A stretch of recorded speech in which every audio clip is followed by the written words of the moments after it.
Astaghfirullah. Bismillahirrahmanirrahim.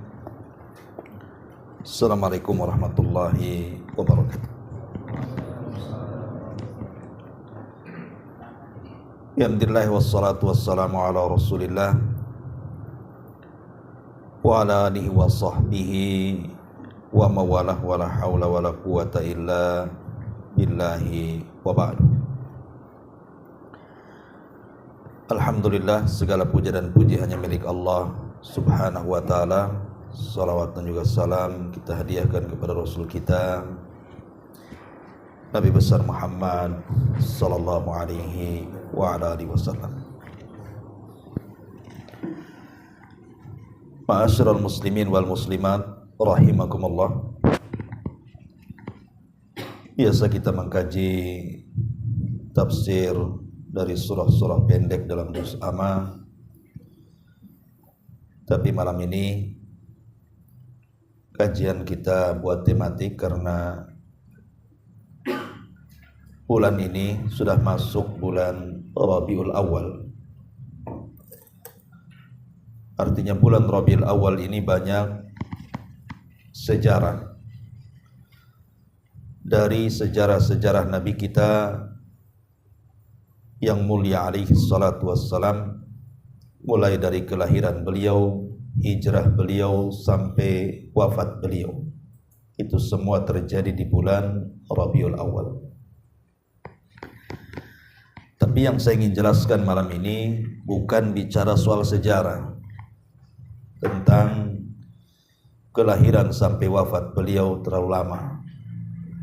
Kemarin saya ngisi kajian di mana itu, padahal sudah saya singkat tuh kajian itu, mau 2 jam juga tuh. Kalau nggak disingkat bisa 5 jam sampai serahkan itu. Itu kalau cerita sejarah Nabi itu pun secara singkat. Malam ini kita akan membahas kenapa kita harus mencintai Nabi sallallahu alaihi wasallam dan bagaimana pula caranya kita mencintai Nabi sallallahu alaihi wasallam. Sebelum kita sebutkan poin-poinnya, kita akan menyebutkan beberapa kisah dulu yang terjadi di zaman Nabi sallallahu alaihi wasallam. Kita tahu bahwa Nabi sallallahu alaihi wasallam bukan hanya diutus kepada manusia, tetapi juga kepada bangsa jin. Dan itu satu-satunya Nabi yang diutus kepada bangsa jin adalah Rasul kita. Kalau semua para Nabi dan Rasul itu hanya diutus kepada manusia saja. Tapi Nabi SAW diutus kepada manusia dan juga jinnya. Sebagaimana Allah mengatakan dalam surah Adz-Dzariyat, wa ma khalaqtul jinna wal insa illa liya'budun. Tidaklah aku ciptakan jin dan manusia melainkan aku perintahkan mereka untuk beribadah kepada Allah Azza wa Jalla. Dan kisah berimannya jin kepada Nabi SAW ma'ruf. Antum bisa baca dalam suratul jin, bagaimana sekelompok jin itu datang menemui Rasul yang sedang sholat fajar, kemudian mendengarkan Al-Quran, akhirnya beriman. Sehingga Allah mengatakan, Qul uhiya ilayya annahu istama'a nafarun minal jinni faqalu inna sami'na qur'anan ajaba. Ma'asyiral muslimin yang dimuliakan Allah Azza wa Jalla. Nabi sallallahu alaihi wasallam ini dicintai bukan dari kalangan manusia dan jin saja. Bahkan makhluk-makhluk jamad, makhluk-makhluk yang tidak bergerak seperti bebatuan, pepohonan, bahkan sampai kepada binatang, itu sangat mencintai Nabi sallallahu alaihi wasallam. Disebutkan dalam hadis yang dikeluarkan Imam Bukhari dari Jabir bin Abdullah radhiyallahu an. Jadi Nabi SAW sebelum dibuatkan mimbar oleh Tamim ibn Aus Ad-Dari, ada seorang sahabat itu namanya Tamim ibn Aus Ad-Dari, dialah yang membuat mimbar Nabi, dan dia pula yang pertama kali menerangi masjid Nabi, karena punya keahlian memang Tamim ibn Aus Ad-Dari. Tapi sebelum Nabi SAW khutbah di atas mimbar yang dibuat Tamim, Rasul biasa berdiri di atas pelepah kurma supaya lebih tinggi saja di antara para sahabat. Lah ketika kemudian Nabi SAW meninggalkan pelepah kurma itu, kayu-kayu kurma yang disusun itu, maka Rasul SAW ketika naik ke atas mimbar tiba-tiba mendengar suara tangisan seperti tangisan anak-anak. Akhirnya Nabi SAW pun kemudian turun. Rupanya tangisan itu bukan hanya dengar Nabi, semua sahabat yang hadir di situ juga mendengarnya. Rupanya tangisan itu berasal dari pelepah kurma tadi. Maka Nabi SAW kemudian meletakkan tangannya, kemudian mengusapnya. Fasakata dalam riwayat itu. Tiba-tiba pelepah kurma itu terdiam karena diusap oleh Nabi. Dalam riwayat, kalau aku tidak mengusapnya tentu dia akan menangis sampai kiamat dibangkitkan. Lihat bagaimana kerinduan kayu kurma yang biasa dipijak Rasul tiba-tiba kemudian ditinggalkan dan beralih kepada mimbar. Ini kan bentuk sayang dan cintanya pelepah kurma itu kepada Nabi. Kemudian juga disebutkan dari hadis yang dikeluarkan Imam Hakim. Hadis ini dari sahabat Abdullah bin Mas'ud radhiyallahu anhu dari bapaknya. Dia mengatakan, jadi dijelaskan kunna ma'a Rasulillah sallallahu alaihi wasallam fi safarin. Kami bersama Rasul pernah melakukan safar. Famararna bi syajaratin fiha farhan. Tiba-tiba kami lewat di sebuah pohon, rupanya di dalam pohon itu di atasnya ada sarang burung dan ada beberapa anaknya di situ. Kemudian kata Abdullah bin Mas'ud radhiyallahu an, dia menceritakan dari ayahnya, kemudian oleh beliau diambil anak-anak burung itu. Kemudian induknya terbang entah kemana.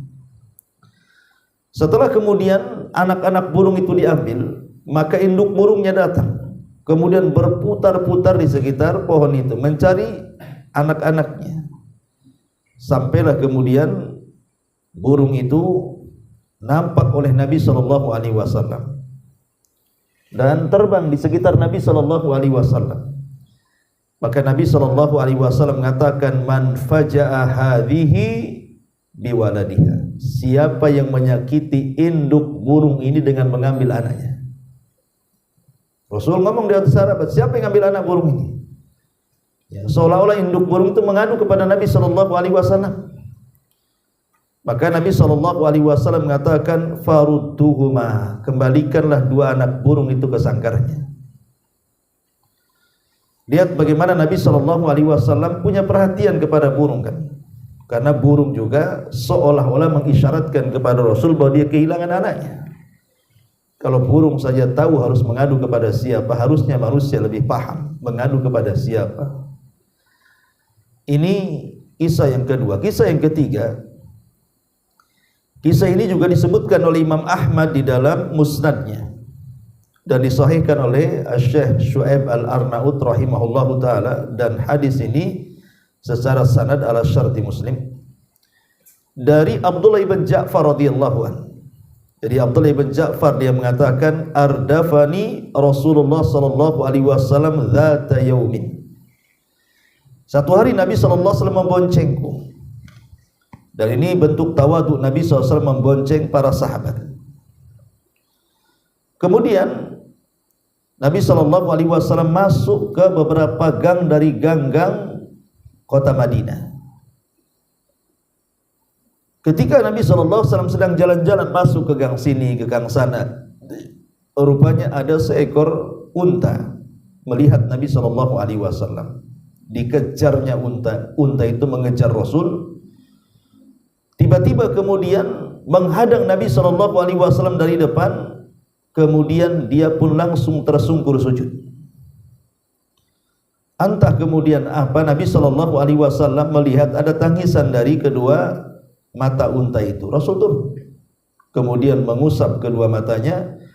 Kemudian Nabi SAW mengatakan, "Man rabbu hadzal jamal?" Siapa pemilik unta ini?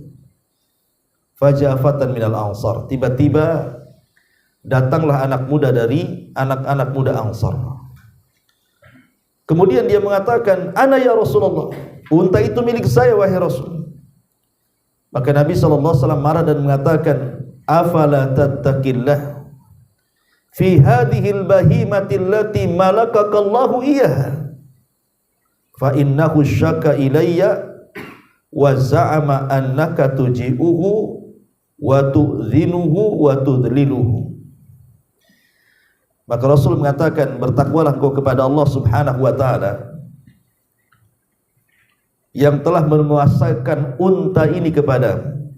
Lihat bagaimana unta itu datang kepadaku, kemudian mengadu bahwa engkau membuat dia lapar, engkau tidak pernah merawatnya, dan engkau tidak pernah mensejahterakan kehidupannya. Subhanallah, seekor unta. Dia paham mengadu kepada siapa. Dia paham harus curhat kepada siapa. Ketika melihat Nabi SAW seolah-olah dia berbicara dengan Rasul, dan seolah-olah Rasul paham pula bahasa unta itu. Dan ini mukjizat. Nabi SAW paham gitu ya dengan apa yang dikehendaki unta ini. Pelajarannya adalah, kalau unta yang tidak berakal saja, dia paham harus mengembalikan urusannya kepada siapa. Harusnya manusia yang berakal itu lebih paham lagi. Ketika Allah Subhanahu wa ta'ala berfirman, "Fa in tanaza'tum fi syai'in farudduhu ila Allahi war Rasul." Kalau kalian berselisih tentang sebuah masalah, syai'in nakirah, baik masalah dunia atau akhirat, maka kembalikanlah kepada Allah dan Rasulnya. Makanya ketika para sahabat yang menyaksikan kejadian itu, kok unta bisa sujud di hadapan Rasul, sahabat mengatakan, "Ya Rasulullah, kalau unta yang tidak berakal saja dia sujud kepadamu, harusnya kami yang berakal yang harus sujud kepadamu." Maka Rasul mengatakan, "Jangan. Lau amura ahadan ala ahadin, ataupun lau amura ahadun an yasjuda li ahadin, lau amura ahadan an yasjuda li ahadin la amartul mar'ata an tasjuda li zawjiha li idhami haqqiha." Kata Nabi SAW, jangan kalau seandainya aku memerintahkan seseorang sujud kepada orang lain, maka yang pertama aku perintahkanlah seorang istri sujud kepada suami karena besarnya hak suami kepada istrinya. Tapi tidak kulakukan. Lihat bagaimana kisah yang ketiga, unta mengadu kepada Nabi SAW karena kecintaannya. Kemudian yang keempat. Yang keempat ini hadis yang dikeluarkan Imam Muslim dan juga At-Tirmidzi dan juga Ahmad dalam musnadnya dari Jabir bin Samurah radhiyallahu anhu. Dia mengatakan, Nabi SAW bersabda, "Inni la a'rifu hajara bi Makkah kana yusallimu alayya qabla an ub'ath, inni la a'rifuhu al-an." Kata Rasul, aku sangat tahu sekarang pohon yang atau batu yang selalu mengucapkan salam di Mekah sebelum aku diutus jadi Nabi. Sekarang aku tahu di mana itu letaknya. Karena begini, Nabi SAW itu sebelum diangkat jadi Nabi selalu heran. Jadi kalau lewat ke sebuah batu atau pohon, ada yang mengucapkan salam, tapi tak nampak orangnya. Jadi nengok ke kiri tak ada orang, ke kanan tak ada orang, kan gitu. Tapi ada yang mengucapkan salam. Kira-kira antum kalau lewat malam-malam gitu kan, di kegelapan, "Assalamualaikum." Kira-kira antum apa? Nggak nengok Ustaz. Jawab pun tidak. Langkah 1000 kan gitu. Jadi Nabi SAW selalu mencari-cari orang yang mengucapkan salam itu. Lah setelah diutus jadi nabi, baru paham bahwa yang mengucapkan salam itu adalah batu. Dan saya tahu letaknya di mana tuh batu yang mengucapkan salam kepadaku setelah aku diutus, katanya. Nah, bagaimana kemudian, dan itu juga selaras dengan kisah masa kecil Nabi Shallallahu Alaihi Wasallam ketika bersama Abu Talib dalam rangka safar menuju Syam berdagang. Sepanjang jalan pohon dan bebatuan bertasbih kepada Nabi. Bahkan ketika Khadijah kemudian menitipkan Maisarah untuk menemani Nabi Shallallahu Alaihi Wasallam juga berniaga ke Syam, Maisarah juga menyaksikan bagaimana tidak ada satupun pohon dan tidak ada satupun batu dan awan kecuali bertasbih. Bahkan awan itu terus menaungi dari Mekah sampai ke Syam, dan itu semua diceritakan kepada Khadijah. Bahkan alamat itu sempat dia berjumpa dengan seorang pendeta di Syam dan beritahu, wahai Maisarah, siapa orang itu? Maka Maisarah mengatakan, dia temanku, namanya Muhammad, dan dia adalah pekerja majikanku, maksudnya Khadijah. Maka pendeta ini mengatakan kepada Maisarah, sampaikan kepada dia, dia akan menjadi calon nabi karena tanda-tandanya ada semua pada dia. Artinya di sini bagaimana pepohonan dan bebatuan mengucapkan salam karena kecintaan mereka kepada Nabi Shallallahu Alaihi Wasallam. Bahkan bukan hanya itu saja, makanan. Ingat peristiwa ketika Nabi Shallallahu Alaihi Wasallam berhasil memerangi orang Yahudi terakhir kalinya di Khaybar. Kan perang melawan Yahudi 4 kali. Perang melawan Bani Quraisy, perang melawan Bani Nadir, perang melawan Bani Quraidah, terakhir perang melawan Yahudi Khaybar. Atau perangnya disebut perang Khaybar. Jadi orang-orang Yahudi dendam kepada Rasul. Ada seorang wanita yang keluarganya terbunuh dalam peperangan itu. Orang Yahudi, dia dendam kepada Rasul, namanya Zainab bintul Haris. Jadi Zainab bintul Haris ini pura-pura mengundang Nabi SAW untuk makan di rumah dia. Kemudian dia sempat bertanya, makanan apa kesukaan Nabi? Kemudian dikatakan Nabi itu suka paha kambing. Akhirnya dicarikan paha kambing, kemudian dimasak dengan lezat. Masalahnya setelah dimasak dilumuri racun. Nah, ketika Nabi SAW, Nabi itu tidak pernah menolak undangan. Dan ini juga dalil bahwa makanan ahli kitab itu boleh dimakan. Ini kan masalah daging kan disembelih. Ya. Dan yang undang Yahudi, berarti makan daging dari orang Nasrani atau Yahudi itu halal. Itulah. Karena Rasul diundang oleh Zainab bintul Haris, seorang Yahudi. Sebagaimana Allah mengatakan di dalam Al-Quran, wa ta'amul ladzina utul kitaba hillu lakum. Dan makanan dari ahli kitab, maksudnya sembelihannya itu halal bagi kalian. Lah ketika beberapa sahabat yang ikut, mereka hendak memakan, tapi kan mereka menunggu Nabi. Maka Nabi SAW mengambil paha kambing kemudian memakannya. Tiba-tiba saat makan, paha itu tiba-tiba ngasih tahu, bicara, ya Muhammad, jangan kau teruskan karena dalam diriku sudah terlumuri racun, gitu. Tapi masalahnya racun itu sudah masuk sedikit. Lah, sahabat ini sebelum Nabi SAW meminta kepada yang lain untuk makan, yang satu pula sudah makan juga. Yang satu sahabat, saya lupa namanya, dia makan juga dan makan racun juga, tapi baru sedikit juga. Kemudian Nabi SAW langsung meletakkan paha kambing dan meminta sahabat untuk meletakkannya. Nabi langsung kemudian meminta agar seluruh pembesar Yahudi hadir di situ. Setelah pembesar Yahudi hadir, kemudian Nabi SAW mengatakan, aku akan berikan kalian 3 soalan, tolong jawab dengan jujur. Siap kalian? Maka orang Yahudi semua yang mengatakan siap. Kata Rasul, man abukum, siapa bapak kalian? Maka orang Yahudi mengatakan, bapak kami fulan bin fulan bin fulan bin fulan. Kata Rasul, kadzabtum, dusta kalian. Bapak kalian itu yang ini, fulan bin fulan bin fulan bin fulan bin fulan. Rasul tahu silsilahnya orang Yahudi. Mereka mengambil orang-orang kuat padahal bapak mereka orang lemah. Ya. Kemudian Nabi SAW bertanya lagi, man ahlul jannah? Siapa penghuni sorga? Man ahlun nar? Siapa penghuni neraka? Maka orang-orang Yahudi mengatakan, kami penghuni neraka. tapi kami di neraka hanya 40 hari saja. Setelah itu kau yang gantikan kami, katanya. Kurang ajar Yahudi. Maka Rasul mengatakan, wailakum, celaka, tidak mungkin kami menggantikan kalian, katanya. Kenapa orang Yahudi mengatakan 40 hari saja? Makanya Allah mengatakan, perkataan mereka dalam Quran itu, lan tamassana nar illa ayyamam ma'duda. Kami tidak disentuh oleh api neraka kecuali hari-hari tertentu saja. Karena ketika kakek buyut mereka dahulu ditinggal oleh Nabi Musa 40 malam, tiba-tiba mereka murtad dan menyembah patung anak yang dibuat oleh Samiri. Itulah kesalahan bapak kami 40 hari, katanya. Ditinggal Nabi Musa. Makanya kalau kami masuk neraka ya 40 hari saja, itu kesalahannya, katanya. Kata orang Yahudi.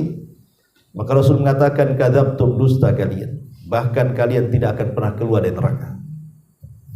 Kemudian yang terakhir, siapa yang meletakkan racun ini, katanya. Langsung ini poinnya. Siapa yang meletakkan racun ini? Kemudian Zainab mengaku, saya wahai Rasul. Siapa yang nyuruh? Saya wahai Rasul. Kemudian Rasul bertanya, kenapa kalian lakukan ini?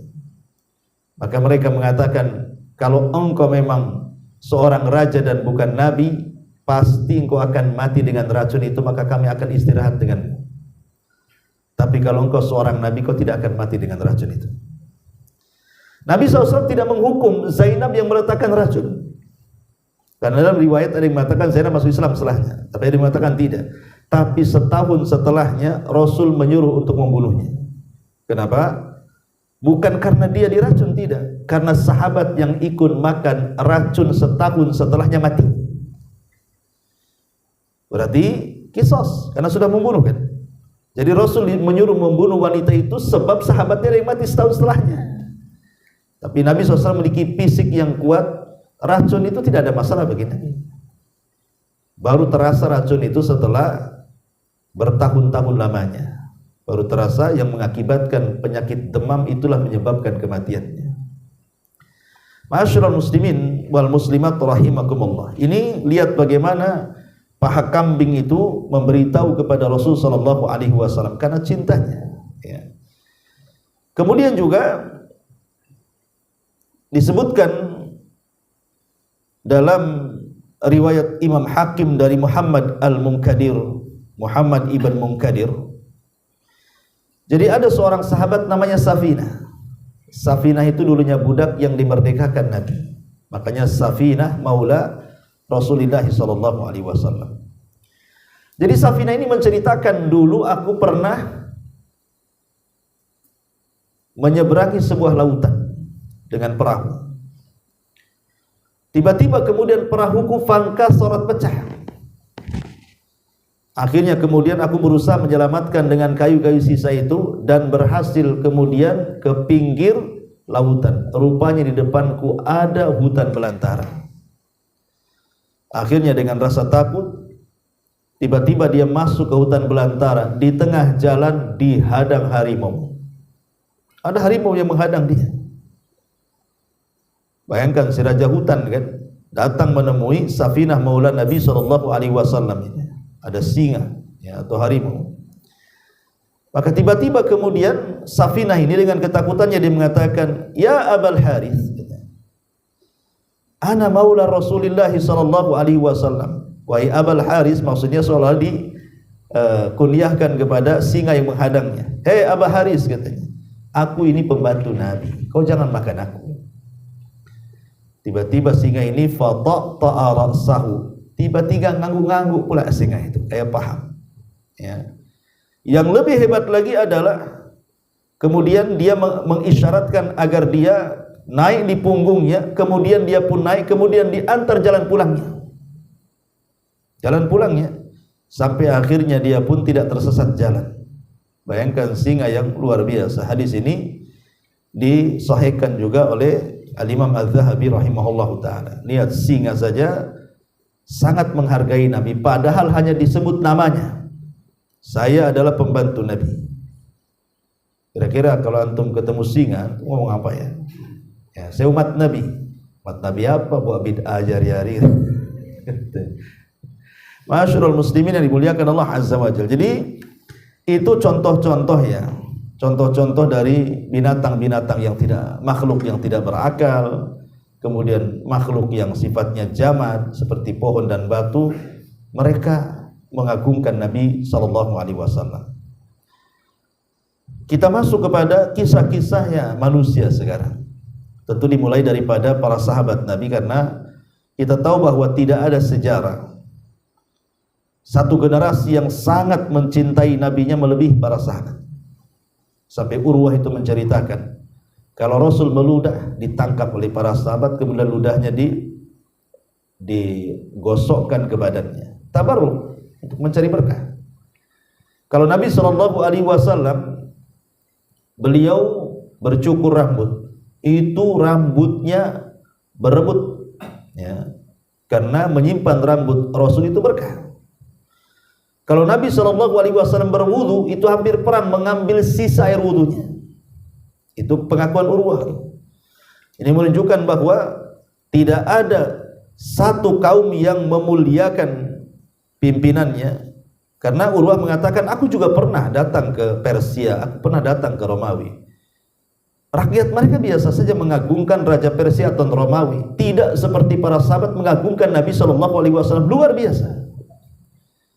Itulah kecintaan para sahabat kepada Nabi sallallahu alaihi wasallam. Tapi ini khususiyah, ya. Jadi badan Nabi sallallahu alaihi wasallam secara zat itu berkah, ini khususiyah Nabi. Jadi kalau Nabi sallallahu alaihi wasallam berkeringat, sampai Anas bin Malik menceritakan ibu waktu Rasul sedang tidur, jadi dahinya itu banyak keringat, nyucur. Ya, zaman Rasul tidak ada AC, ya, keringatan kan itu. Tiba-tiba kemudian ambil qarurah, botol, Ummu Sulaim itu. Ummu Sulaim ibunya Anas bin Malik radhiyallahu. Tiba-tiba kemudian meletakkan botol itu di samping kepala Nabi, jadi supaya netes masuk ke botol itu keringatnya itu. Ketika Nabi sallallahu alaihi wasallam terbangun, kagetlah dan mengatakan, apa yang kau lakukan wahai Ummu Sulaim? Ya, dia mengatakan, aku ingin menjadikan keringatmu sebagai minyak wangiku, karena harumnya keringat Rasul. Karena Nabi SAW itu suka dengan harum-haruman.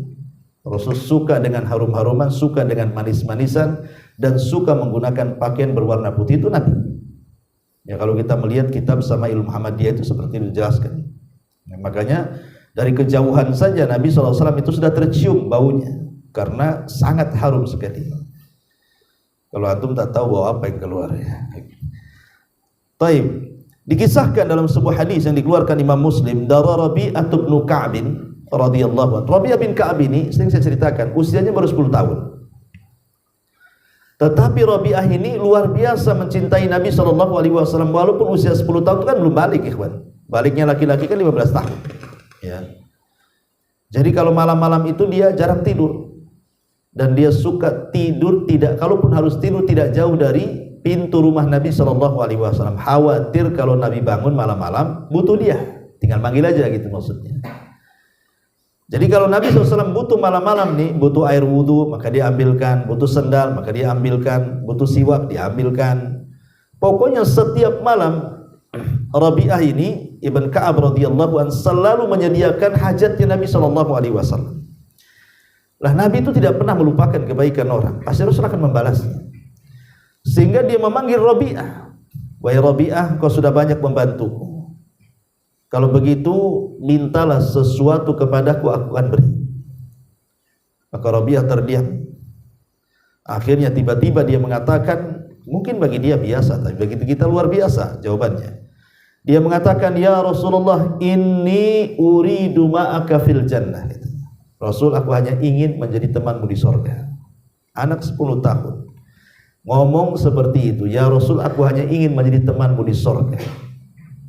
Kira-kira kalau antum punya umur anak 10 tahun, kemudian antum tanya, nak, mau apa sebenarnya nak? Bapak kasih. Kira-kira jawabannya apa? Kalau nggak gadget, handphone, apa lagi? Itu lagi. Ada handphone aja di otak dia sekarang. Makanya lihat jadi bejat-bejat, anak-anak belum balik aja sudah bunuh, sudah perkosa orang. Naudzubillah. Itu karena yang disodorkan alat perusak kan itu. Di mana itu yang kejadian itu? Anak kecil belum balik tapi sudah memperkosa dan membunuh orang. Rupanya ketika diinterogasi ke polisi karena habis nonton film porno di handphone. Ya. Makanya saya nasihatkan janganlah dikasih anak-anak atau handphone itu. Jangan. Ya. Walaupun ada sih, saya dengar di mana gitu ada pesantren itu setiap hari Minggu atau hari Sabtu itu anak-anak santri dikasih handphone. Alasannya karena ini sudah ya zaman elektronik, ya kan. Jangan sampai kemudian ketinggalan. Ya boleh saja, lalu pertanyaannya siapa yang kontrol? Siapa yang bisa kontrol dia pegang handphone itu? Sementara di handphone itu semua ada, mau berita hoax, mau film-film yang tidak layak ditonton, gambar-gambar yang membuka aurat, macam-macam ada di situ. Makanya memang sebaiknya di pesantren itu jangan ada handphone. Ma'asyiral muslimin yang dimuliakan Allah Azza wa Jalla. Ini kisah yang pertama. Kisah yang kedua. Kisah ini juga dikeluarkan oleh Imam Ibnu Jarir At-Tabari dalam tarikhnya dari Sa'ad bin Abi Waqqas radhiyallahu anhu. Disebutkan marra Rasulullah sallallahu alaihi wasallam bimra'atin min Bani Dinar wa qad usiba zawjuha wa akuha wa abuha ma'a Rasulillah sallallahu alaihi wasallam fi Uhud. Nabi SAW lewat kepada seorang wanita dari Bani Dinar. Lah kebetulan suaminya, kemudian ayahnya, kemudian saudaranya, kemudian anaknya terlibat dalam jihad bersama Rasul di perang Uhud dan semuanya syahid. Semuanya syahid. Bapaknya syahid, suaminya syahid, saudaranya syahid, anaknya juga syahid. 4 orang, ikhwan. Ya. Kemudian ketika tentara itu datang, baru pulang dari perang Uhud, maka kemudian datang memberitahu wanita ini mengatakan, wahai fulanah, abuka syahid, bapakmu mati syahid. Tapi wanita ini dengan tegar mengatakan, ma fa'alan Nabi, lalu kondisi Nabi apa? Ya. Kemudian datang lagi orang lain mengatakan, ya fulanah, akhuka syahid, saudaramu mati syahid. Tidak peduli dia mengatakan, wa ma fa'alan Nabi, lalu apa yang dilakukan Nabi? Bagaimana Nabi sehat atau tidak? Kemudian datang lagi memberitahu, ya ummah, inna zaujaki syahid, suamimu mati syahid. Tapi dia tetap mengatakan, bagaimana nasib Nabi, katanya. Sampai yang terakhir mengatakan, dan anakmu juga mati syahid. Tetap dia mengatakan, bagaimana dengan Nabi SAW. Orang-orang mengatakan Nabi selamat, karena kan di perang Uhud, jangankan para sahabat Nabi saja terperangkap dalam perangkap Quraisy. Masuk dalam lubang, kemudian besinya sampai dipukul sampai pecah menjadi 2, serpihannya menancap di pipi, kemudian gerhamnya sampai retak, ya kan? Kalah kaum muslimin perang Uhud, sampai kemudian ketika Mus'ab ibn Umair yang perawakannya sama dengan Nabi itu menjadikan fitnah bahwa Nabi sudah mati, karena kalau sama-sama pakai baju besi antara Mus'ab bin Umair dengan Nabi itu ya kurang lebih saja. Jadi ketika Mus'ab terbunuh, disangkanya yang membunuh itu membunuh Nabi, berteriak-teriak, aku sudah membunuh Nabi, aku sudah membunuh Muhammad, katanya. Tersebarlah isu pembunuhan itu, padahal yang mati Mus'ab, ya. Maka disitulah jadinya fokus kaum muslimin sudah tidak fokus lagi. Di awal menang tapi di akhir kalah. Apalagi ketika para pemanah turun gunung, kemudian Khalid bin Walid ketika itu masih musyrik berputar entah bagaimana caranya tiba-tiba menguasai lapangan, disitulah terjadi kekalahan. Dan wajar, watilkal ayyam nudawiluha bainas. Terkadang Allah itu putarkan hari-hari, kadang menang kadang kalah. Ya. Jadi akhirnya kemudian kata orang-orang kepada wanita ini, wahai ummah, Nabi selamat. Tapi kemudian wanita ini tidak percaya sampai aku melihat dia secara langsung, katanya. Akhirnya kemudian ketika Rasul lewat dengan wanita itu, dan wanita itu melihat bagaimana Rasulullah SAW betul-betul selamat, apa kata wanita ini? Dia mengatakan di hadapan Nabi SAW, kata wanita Bani Dinar ini, apa kata dia? Kullu musibatin ba'daka jalalun. Wahai Rasul, setelah melihatmu, semua musibah yang kualami, maksudnya kematian suaminya, kematian bapaknya, kematian saudaranya, kematian anaknya di Uhud itu, setelah melihatmu semua musibah itu jadi kecil, katanya. Luar biasa. Ya. Kalau itu terjadi kepada istri antum mati, bapak antum mati, anak mati, langsung gila dibawa ke RSUD. Sakit gila mungkin kan. Stres lah kan gitu. Orang yang dicintainya meninggal semua, coba kan. Dari anak, suami, saudara, bapak kan itu gimana gak stres? Ya. Tapi wanita ini mengatakan kepada Nabi SAW, kullu musibatin ba'daka jalalun. Setiap musibah yang kualami setelah melihatmu wahai Rasul, semua jadi kecil. Luar biasa, ya kan? Kemudian juga kisah yang lainnya adalah kisah Bilal bin Rabah radhiyallahu anhu.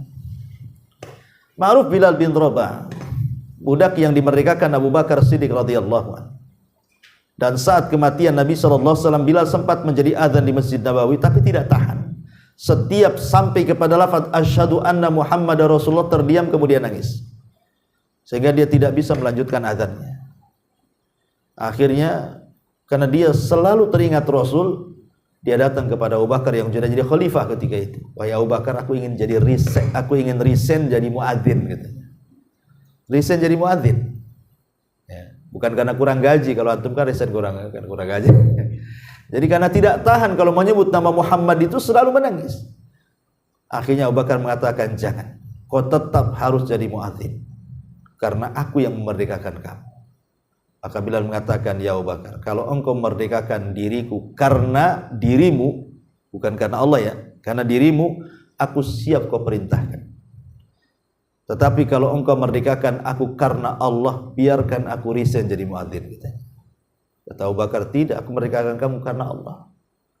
Akhirnya dia pun resign jadi muadzin. Kemudian dia untuk melupakan kondisi Madinah yang teringat dengan Rasul, Bilal ini, dia pun safar ke Syam, kemudian berjihad di sana sampai di masa khilafah Umar bin Khattab radhiyallahu anhu. Dia ikut perang Qadisiyah. Satu hari dia rindu juga kan gitu dengan Mekah, dengan kota hijrah Nabi, dia ingin balik. Makanya kemudian ketika sampai kemudian di kota Hijaz dan meminta orang-orang yang ada di Madinah agar Bilal itu mengumandangkan azan terakhir kalinya, maka Bilal pun kemudian mengandangkan azan. Semua penduduk Madinah menangis, teringat dengan Nabi SAW. Sampai akhirnya Allah Subhanahu wa taala takdirkan Bilal pun meninggal. Lah saat meninggalnya disebutkan dalam beberapa riwayat, jadi Bilal ini ketika sedang sakaratul maut, maka dia mengatakan wahzanah wa ahzanah, kata istrinya, duhai kasihan suamiku, sungguh malang nasibnya. Duhai kasihan suamiku, sungguh malang nasibnya. Maka Bilal marah kepada istrinya, itu sedang sakaratul maut, dan mengatakan, jangan kau bicara seperti itu. Ya, tetapi duhai bahagia suamiku, ghadan nalqa ahibbah Muhammadan wa suhbah, karena besok saya akan berjumpa dengan manusia yang paling aku cintai, Muhammad sallallahu alaihi wasallam, dan kawan setianya, maksudnya Abu Bakar Siddiq radhiyallahu anhu. Karena kecintaan Bilal, saat meninggal dia bicara seperti itu, kemudian setelah bicara seperti ini meninggal. Ya. Nah, itu kecintaan sahabat Nabi sallallahu alaihi wasallam, dan banyak lagi ya kalau kita kisahkan tentang kisah-kisah ini. Tapi karena waktu juga, tentu tadi dua pertanyaan yang harus kita jawab. Kenapa kita mencintai Nabi? Kenapa harus mencintai Nabi? Dan bagaimana caranya mencintai Nabi? Yang pertama, kenapa kita mencintai Nabi SAW? Karena Allah telah mengutus Rasul kita itu sebagai rahmatan lil alamin, sebagai pemberi hidayah kepada umat manusia, sebagai rahmat. Bukan hanya kepada kita kaum muslimin, bahkan rahmat Nabi juga mencakup orang-orang kafir. Apa rahmat kepada orang-orang kafir? Disebutkan oleh Imam Ibnu Katsir bahwa rahmat yang dirasakan orang kafir dengan diutusnya Rasul, bahwa mereka tidak diazab seperti azab yang pernah ditimpakan kepada nabi-nabi sebelumnya, pada kaum nabi-nabi sebelumnya, seperti kaum Ad bagaimana dibinasakan habis, ya. Kemudian kaum Samud dibinasakan, tidak ada jiwa yang selamat. kaum Nuh dibinasakan, tidak ada yang hidup satupun. Jadi kalaupun sekarang mungkin ada azab, ya tidak dibinasakan secara keseluruhan. Mungkin ya sebagian kecil di sini, sebagian kecil di sana, tapi tidak diadab secara keseluruhan setelah diutusnya Nabi. Dan ini rahmat bagi mereka, diberikan kesempatan untuk bertobat. Kemudian yang kedua, bahkan hidayah itu juga sampai kepada kita, hidayatul Islam. Kalau bukan karena Allah, kemudian Rasul kita Muhammad SAW, tentu kita sudah sesat, ikhwan. Tentu kita akan menyembah berhala seperti orang-orang jahiliyah, bahkan lebih parah dibandingkan orang jahiliyah. Tapi dengan kedatangan Rasul, akhirnya kita pun memiliki keyakinan tentang agama yang paling benar. Itulah agama yang dibawa Nabi SAW. Bahkan yang ketiga, sebab masuk ke dalam surga. Karena Nabi SAW yang mengatakan, kullu ummati yadkhulunal jannah, setiap umatku dipastikan masuk surga, illa man aba, kecuali orang yang enggan. Ketika ditanya, wahai Rasul, siapa orang yang enggan? Maka Rasul mengatakan, man ata'ani dakhalal jannah wa man asani faqad aba. Siapa yang mencintaiku, siapa yang mentaatiku, maka dialah yang akan masuk surga, tapi siapa yang membenciku dan bermaksiat kepadaku, itulah yang enggan masuk surga. Artinya bahwa Nabi SAW adalah sebagai penyebab membawa umatnya ke dalam surga, termasuk kita. Ya, ini yang ketiga. Yang keempat, ya, bahwa kalau bukan karena Allah Subhanahu wa taala, kemudian Nabi kita Muhammad SAW tidak akan selamat kita orang Islam kelak pada hari kiamat. Kenapa? Karena yang menyelamatkan kita dua. Pertama, syafaat Rasul, yang kedua, rahmat dari Allah Subhanahu wa taala. Dan Nabi SAW pembawa syafaatul uzma, pembawa syafaat besar. Ya. Kalau Nabi saja bisa menyelamatkan umat-umat sebelum Islam, macam mana umatnya sendiri? Ya, itulah makanya kita bersyukur punya Nabi SAW, dan kita sangat cinta dengan Rasul karena dia akan memberikan syafaat kepada kita kelak pada hari kiamat. Ini yang keempat. Yang kelima, karena dengan sebab kita mencintai Nabi SAW, berarti akan mendatangkan kecintaan Allah kepada kita. Allah Subhanahu wa taala mengatakan, "Qul in kuntum tuhibbunallah." Katakan ya Muhammad, kalau kalian merasa cinta kepada Allah, fattabi'uni, ikuti aku. Yuhibbukumullah, maka Allah akan mencintai kalian. Bukan sampai di situ, wa yaghfir lakum dzunubakum, Allah akan ampuni dosa-dosa kalian. Berarti kecintaan Allah kepada kita itu sangat tergantung dari kecintaan kita kepada Nabi.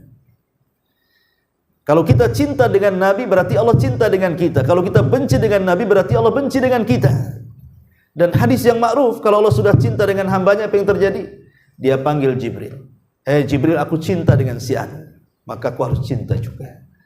Maka Jibril mengatakan kepada para malaikat yang lain, hei malaikat-malaikat Allah dimanapun berada, Allah sudah mencintai si fulan, kalian harus cinta juga dengan si fulan. Lihat akibat cinta Allah kepada kita, semua malaikat mencintai kita.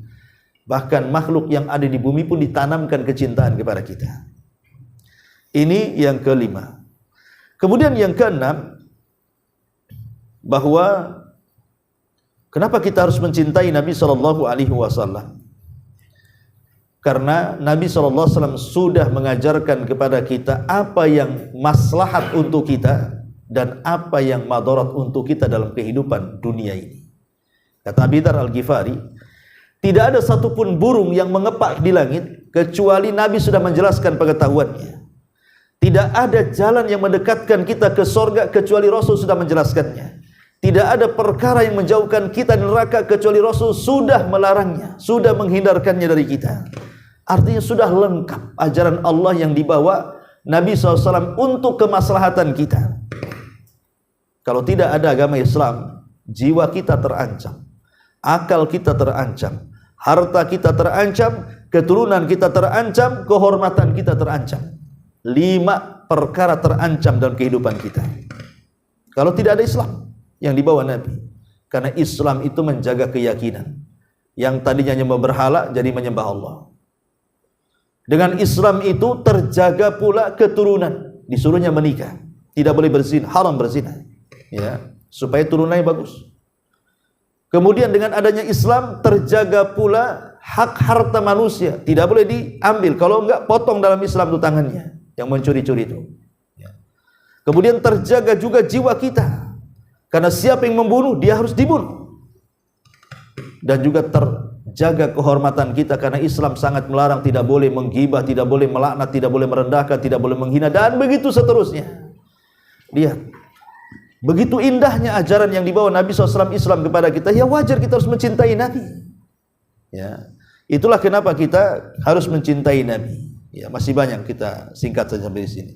Pertanyaan yang terakhir, bagaimana caranya kita mencintai Nabi SAW? Kalau tadi, kenapa kita harus mencintai Nabi? Itulah jawabannya. Sekarang bagaimana caranya kita mencintai Nabi SAW? Secara singkat, yang pertama, ta'atu Rasulillah SAW wattiba'u. Taat dengan perintah Rasul, ikuti sunnahnya, ikuti perintahnya, jauhi larangannya. Ya. Ini yang pertama. Yang kedua adalah ta'zimun Nabi sallallahu alaihi wasallam wa tauqiruhu wal adabu ma'ah. Berusaha untuk mengagungkan Nabi, memuliakan Nabi, dan beradab dengan Nabi. Karena ada orang-orang yang tidak beradab dengan Nabi. Seperti orang-orang siapa? Ingkarus sunnah. Mereka mengatakan, kami manusia, Muhammad juga manusia. Apa bedanya kami dengan Muhammad? Kalau dia bicara bisa salah bisa benar, sebagaimana kita bisa salah bisa benar, sehingga hadis Nabi itu tidak perlu diterima, katanya. Kalau Al-Quran, ya kita terima, karena itu firman Allah, tidak mungkin salah. Maka keluarlah gerakan ingkaru sunnah. Ingkaru sunnah, ya kan? Mengingkari sunnah cukup dengan Quran saja. Ini kan tidak beradab dengan Nabi, tidak beradab dengan Nabi orang seperti ini. Atau muncul satu pemahaman di masyarakat itu tentang masalah solat. Solat itu tidak perlu kayak antum gerakan dari takbiratul ihram sampai salam. Solat itu sing penting eling. Itu bahasa apa tuh? Ya. Solat itu sing penting eling. Kalau sudah eling tidak perlu solat, katanya. Dalilnya, wa'budullaha hatta ya'tiyakal yakin. Sembahlah Allah sampai datang keyakinan. Jadi kalau sudah yakin, tidak perlu lagi menyembah Allah. Dan Allah mengatakan dalam Al-Quran, innas salata li dzikri. Salat itu untuk mengingatku. Kalau sudah ingat, tak perlu salat, katanya. Bayangkan. Makanya keluarlah bahasa, tak perlu salat, yang penting ingat. Ya. Gak usah salat, sing penting eling. Ya. Repot udah kayak gini. Padahal ayat tadi, wa'budullah hatta ya'tiyakal yakin, itu maksudnya apa? Sembah Allah sampai mati. Dan yang dimaksud inna sholata li dzikri, maksudnya salat itu untuk mengingat Allah. Maksudnya dalam salat itu banyak bacaan di situ. Ini kan tidak beradab akhirnya. Nabi loh, kalau memang tak perlu salat sing penting eling, itu harusnya Nabi yang paling eling. Dia pun sholat, tidak pernah meninggalkan sholat wajib, ditambah pula bagi dia sholat sunnah itu wajib, sampai pecah-pecah kakinya. Sampai Aisyah mengatakan, Rasul sudahlah cukupkan yang sunnah, ngapain kok sibuk dengan yang wajib? Kata Nabi SAW mengatakan, ya Aisyah afala akunu abdan syakura. Salahkah aku menjadi hamba yang bersyukur? Biarkan aku sholat, katanya. Itu sekelas Nabi. Ini kemudian ada orang mengaku umat Nabi, tiba-tiba tidak beradab dengan Nabi SAW. Ini bukan mengagungkan Nabi. Tidak cinta dengan Nabi orang seperti ini. Ini yang kedua. Yang ketiga, al-iqtida'u bihi wal 'amalu bis sunnatihi wat takhalluq bi akhlaqihi. Berusaha mengikuti, beramal dengan sunnahnya, dan berakhlak dengan akhlak Nabi. Ikhwan, kalau saya puji antum, manusia memuji manusia itu sudah biasa. Karena manusia memuji manusia juga tidak akan selamanya saja. Karena terkadang ada maksud di balik pujian, tak mau pinjam uang, mengutang, pinjam, makanya dipuji-puji kan itu. Biasa kalau orang memuji manusia. Manusia memuji manusia itu biasa. Ya. Tetapi yang tidak biasa itu kalau Allah memuji manusia, itu nggak biasa tuh. Allah memuji manusia, nggak biasa. Dan tidak ada manusia yang dipuji Allah melainkan Nabi. Allah Subhanahu wa taala mengatakan, wa innaka la'ala khuluqin 'adzim. Engkau Muhammad berada di atas akhlak yang paling tinggi. Laqad kana lakum fi Rasulillahi uswatun hasanah.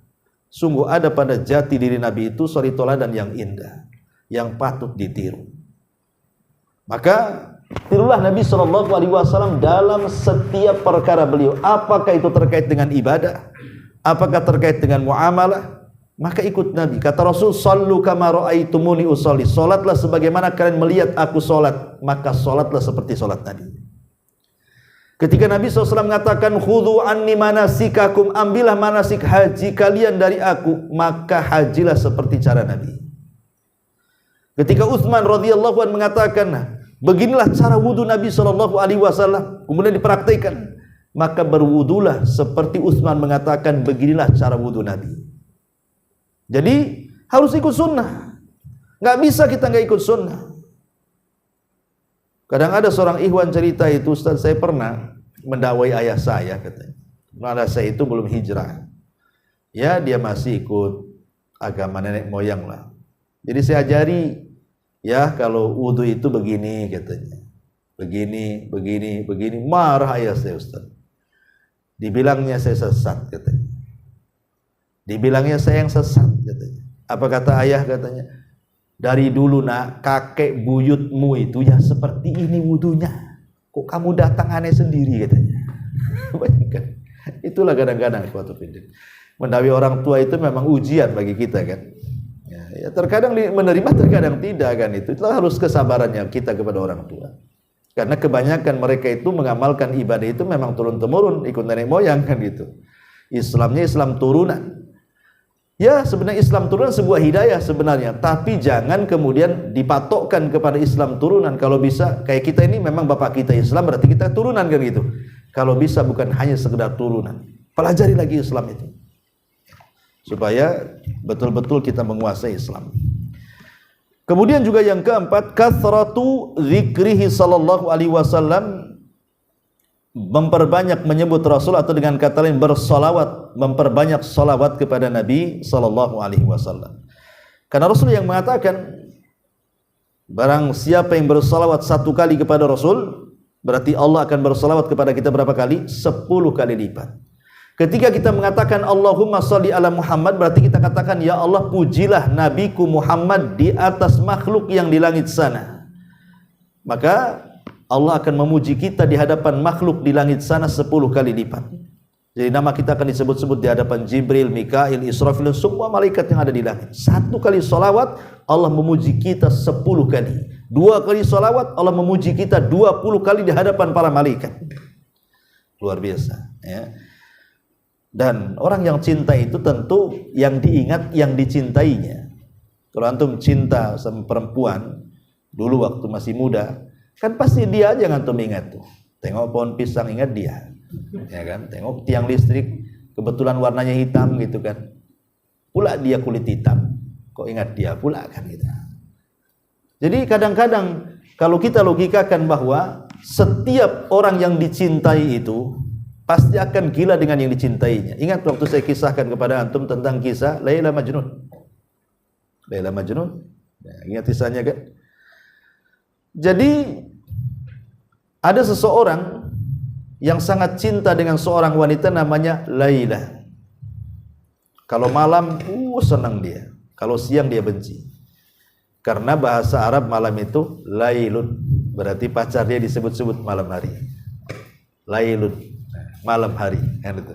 Kalau siang nahar, enggak suka dia siang karena namanya bukan nama pacarnya. Dilamarlah kemudian pacarnya ini, ditolak mertuanya. Akhirnya dia pun putus asa lari ke hutan. Ketika sampai di hutan lapar dia, ambil panah dan busur, dicarinya menjangan, kijang. Dari kejauhan dikejar kijang itu, kemudian dipanah, langsung jatuh kijang itu. Ketika diambil pisau, diperhatikan matanya, kok matanya kayak Laila katanya. Tak jadi disembelih, dilepas lagi. Disitulah disebut Majnun. Tahu Majnun? Gila. Kan gitu, gara-gara tengok mata kijang, kok matanya mirip si Laila katanya kan, dilepas lagi. Itulah cerita Laila Majnun. Ya. Itu orang-orang yang dicintai kan seperti itu, kayak udah nggak kepikir panjang. Lah harusnya ketika kita mencintai Nabi SAW juga seperti itu, sebut namanya, ya, bersalawat kepadanya. Itu tanda cinta kita dengan Nabi SAW. Kemudian nusratu dinihi, tolong agamanya. Wadabbu an syariatihi, kemudian bela syariatnya. bela syariatnya. Karena sekarang ajaran Islam itu sedang diacak-acak musuh. Dan yang paling berat itu bukan musuh dari luar, musuh dari dalam. Ya tentu awalnya musuh dari luar yang mengobrak-abrik kan gitu. Setelah berhasil mereka tinggalkan, kita sesama kaum muslimin berperang, bahkan saling melecehkan agama kita sendiri. Contoh kemarin masalah jilbab dipermasalahkan. Masalah jilbab loh dipermasalahkan. Kemudian banyak perkara di negeri ini aneh-aneh. Sampai dulu pernah tidak boleh mengatakan kafir harus non-muslim, ya. Kemudian ada lagi undang-undang mau disahkannya LGBT atau apa gitu kan. Ngeri kadang-kadang kita ini memperhatikan kemudian kelakuan para pejabat yang mereka tidak cinta dengan Islam padahal mereka muslim, ya, sehingga mereka akhirnya cenderung kepada liberal dibandingkan kepada Islam murni. Akhirnya keluarlah pemahaman semua agama itu sama, semua agama itu masuk surga. Nggak apa-apa kalau ada paus masuk masjid, nggak apa-apa. Sebagaimana kita juga masuk gereja, nggak apa-apa. Ya. Nggak masalah, apa masalahnya katanya. Semua agama sama. Kita ini bebas memilih agama. Ya Allah, sampai segitu coba. Lalu di mana ayat Al-Quran inna dina indallahil Islam? Bahwa agama yang paling diridhoi Allah itu adalah Islam. Di mana pula ayat wa man yabtaghi ghairal islami dinan falan yuqbala minhu wa huwa fil akhirati minal khasirin? Siapa yang mencari agama selain Islam, maka dia termasuk orang yang rugi dan di akhirat tertolak. Di mana ayat-ayat ini? Di mana ayat-ayat mengatakan lakum dinukum waliyadin? Bukankah kita disuruh untuk memahami keyakinan kita? Biarkan keyakinan mereka. Ngapain kita kemudian ikut-ikut keyakinan mereka? Oh enggak Ustaz. Sebab kalau Idul Fitri di gereja-gereja itu biasanya ditulis selamat Idul Fitri. Berarti kalau mereka melakukan hari raya yang sama, tempel juga di depan masjid itu selamat Natal kayak itu apa gitu. Repot ikhwan.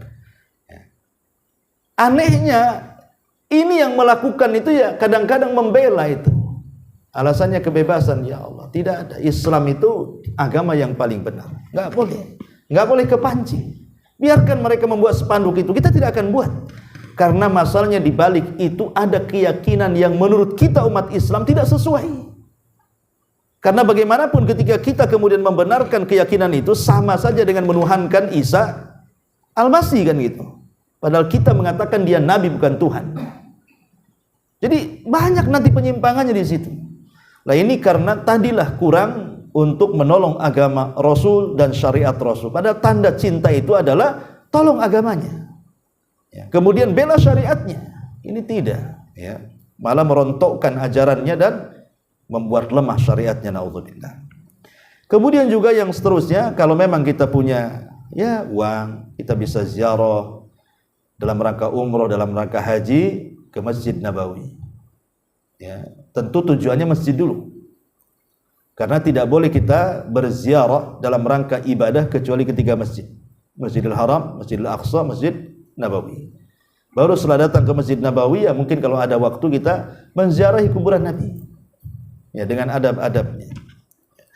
Kemudian juga nusrah mahabbatu ali baitihi wa sahabatihi, mencintai keluarga dan sahabatnya. Mencintai keluarga dan sahabatnya. Sekarang lagi banyak polemik di negeri kita ini gara-gara nasab kan itu. Ya, apakah kemudian Ba'alwi ini sampai nasabnya kepada Rasul atau tidak? Wah, ribut, viral di mana-mana, sampai ke Malaysia, sampai ke mancanegara. Ya. Sampai mau perang pula antar kaum muslimin satu dengan yang gara-gara masalah nasab kan. Ma'asyiral muslimin yang dimuliakan Allah Azza. Sebenarnya ini kan satu sisi keprihatinan. Bagi kita sih kalau memang nasab itu benar jalurnya sampai kepada Nabi SAW, maka kita nasihatkan harusnya engkau yang mengaku keturunan sampai kepada Rasul, harusnya engkau yang paling menegakkan sunnah Nabi. Kalau memang anda ini turunan Nabi, harusnya anda yang paling menegakkan sunnah Nabi, yang paling menolong agama Nabi, yang paling berakhlak dengan akhlak Nabi. Bagaimana akhlak Nabi saat bicara? Santun. Berarti anda harus lebih santun dibandingkan kami yang bukan turunan Nabi, kan begitu harusnya. Sebab kalau lebih dekat dengan Nabi harusnya lebih bisa memperjuangkan agamanya, lebih bisa mendekati sunnahnya, lebih berakhlak dengan akhlak Nabinya. Ini tidak. Kadang-kadang ada sebagian mereka itu dengan sombongnya mengatakan apa? Tahu nggak kalian siapa saya? Oh, di dalam darah saya katanya mengalir. Mengalir pula kayak sungai aja. Mengalir darah Nabi katanya. Apa yang disombongkan? Istrinya Nuh, istrinya Lut digambarkan dalam Al-Quran. Falan tughniya anhuma minallahi syai'a wa qila dkhulan nara ma'ad dakhilin. Suaminya, baik Lut ataupun Nuh, tidak bisa bermanfaat untuk kedua istrinya. Baik Nuh tidak bisa memberikan manfaat kepada istrinya, Lut juga tidak bisa memberikan manfaat kepada istrinya, dan Allah katakan wa qila dkhulan nara ma'ad dakhilin. Masuk kau ke dalam neraka bersama orang-orang yang kekal di neraka katanya. Lalu apa? Zuriyahnya apa di sini? Istrinya aja masuk neraka. Istri Nuh, istri Lut. Suaminya tak bisa bantu kan itu. Padahal suaminya Nabi. Begitu juga Rasul ngomong kepada Fatimah, ya Fatimah binta Muhammadin, salini ma syi'ti la ugni anki minallahi syai'a. Wahai Fatimah, putri Muhammad, minta sesukamu mumpung di dunia, sebab kalau engkau di akhirat aku tidak bisa bermanfaat lagi untukmu. Makanya Allah mengatakan fa idza nufikha fis suri fala ansaba bainahum yauma idzin wa la yatasaalu. Apabila tiupan trompet sangkakala kedua ditiup, maka terputus hubungan nasab sesama mereka. Yauma yafirul mar'u min akhi wa ummihi wa abi wa sahibatihi wa bani likulli imri'in minhum yauma idzin sya'nun yughni. Orang lari dari saudaranya, lari dari bapaknya, lari dari istrinya, lari dari anaknya. Enggak ada hubungan nasab lagi. Makanya Nabi SAW mengatakan dengan tegas, man batta'a bihi amaluhu lam yusri' bihi nasabuhu. Kalau lambat amalnya tidak mungkin dikejar nasabnya. Nasab itu tidak mungkin memasukkan orang ke surga. Yang memasukkan orang ke surga itu adalah amalannya, sepakat. Bahkan ada orang yang berteriak-teriak, satu Habib yang jahil lebih baik daripada berapa? 70, 100, 1000 ya. 1000 alim tapi bukan duriyah Nabi. Aneh-aneh itu doktrinnya ya. Bahkan ada Habib itu seorang khurafat, cerita sana sini, bisa merintahkan malaikat macam-macam ya. Asyurul muslimin yang dimuliakan Allah Azza wa Jalla. Tapi kalau anda mengaku keturunan Nabi, ya iya-iyakan saja. Kan anda yang lebih tahu dibandingkan kita.